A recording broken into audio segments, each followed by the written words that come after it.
1,000 failed experiments. Why your mistakes are your best assets. Most people will never understand the true meaning of 1,000 failed experiments. Why your mistakes are your best assets. They go through life half asleep, following the crowd, never questioning why they feel empty inside. But you're different. You clicked on this video because something inside you knows there's more.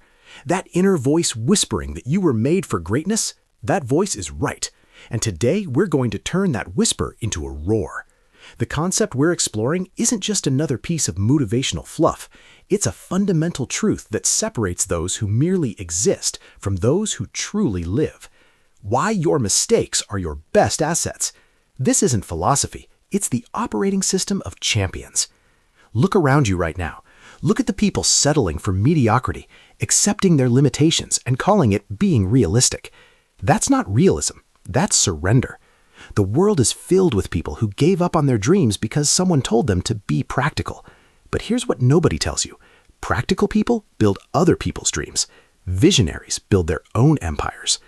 The path we're about to explore requires courage. The courage to be uncomfortable, the courage to stand alone, and the courage to demand more from yourself than anyone else would ever dare ask. Are you ready for that? Because there's no going back once you truly understand what it means to embrace this principle. Here's the uncomfortable truth that the self-help industry doesn't want you to know. 97% of people who consume motivational content never change.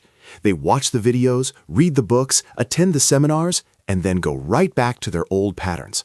Why? Because understanding is not the same as implementing. Knowing is not the same as doing. They mistake the feeling of inspiration for the reality of transformation.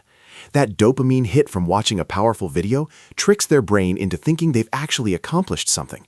But their life remains unchanged, their potential remains unrealized, and their dreams remain fantasies. The barrier isn't intelligence. The barrier isn't opportunity. The barrier isn't even circumstances, though that's the most popular excuse. The barrier is the gap between who you are and who you need to become to achieve what you want. Most people are unwilling to cross that gap because crossing it requires sacrifice. It requires doing things you don't want to do. It requires becoming a person you've never been before. It requires killing the comfortable version of yourself so that the powerful version can emerge. This psychological death is terrifying, which is why most people choose the slow death of mediocrity over the temporary pain of transformation. Let me break down exactly what 1,000 failed experiments means and why it will change everything for you. This isn't about positive thinking or manifesting or any of that surface-level nonsense. This is about understanding a fundamental law of success that operates whether you believe in it or not, just like gravity. The principle states that your external reality is always a reflection of your internal state. Your bank account reflects your value proposition. Your body reflects your discipline. Your relationships reflect your emotional intelligence. Nothing in your life is random. Everything is a result. When you truly internalize this principle, you stop being a victim of circumstances and become a creator of outcomes.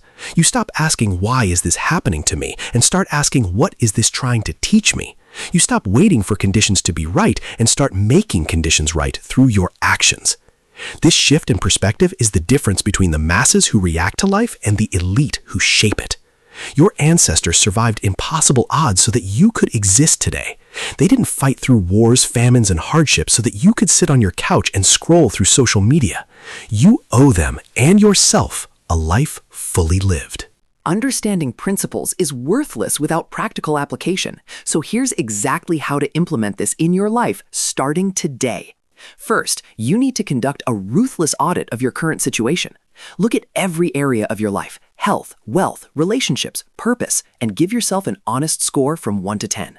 Not the score you want to have, not the score you're working toward, the score that your actual life demonstrates right now. This audit will be painful, but that pain is the starting point of all change. You cannot fix what you refuse to acknowledge. Second, identify the one area where improvement would create the biggest positive cascade in your other areas. For most people, this is either health or wealth, because these tend to be foundational. Once you've identified your priority area, define exactly what success looks like. Not vague goals like get healthier or make more money. Specific, measurable targets with deadlines. Lose 20 pounds by December 31st. Increase monthly income by $2,000 within 90 days. Vague goals produce vague results. Specific goals produce specific results. Your brain needs a clear target to mobilize its resources effectively.